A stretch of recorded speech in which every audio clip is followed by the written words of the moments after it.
Some of the world's brightest young minds are in Lethbridge trying to solve some of our country's toughest research problems. One problem, how the body perceives the hands. A few experiments have been set up for volunteers to try and gather some valuable research.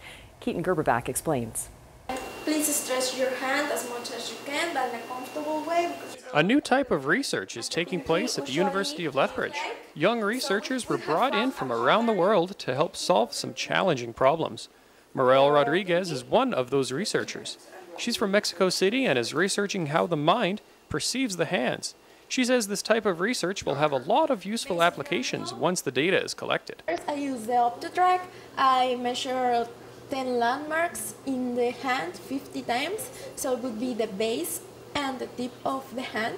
You have to guess where these points are, and then you will do like a task with big balls, grasping big balls, and then I measure the hand again and see how was the perception change. Volunteers are asked to find certain points on their hands. They're then moved to another station to put balls in a specific order. The volunteer then returns to measure the same hand again to see if any perception of the hand is changed.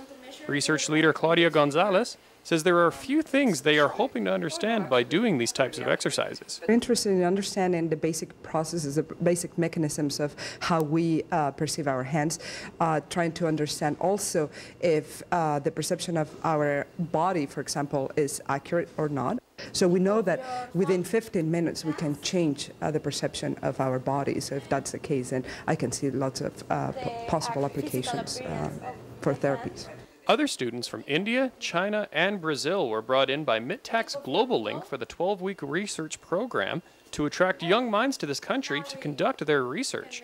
Morel says she has enjoyed her time here in Lethbridge so far and is hoping to return to continue her studies at the university in neuroscience. So I think it's great to have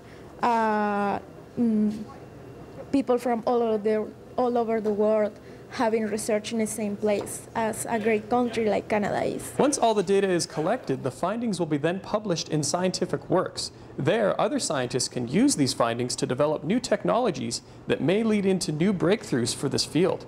Keaton Gerberbach, CTV News, Lethbridge.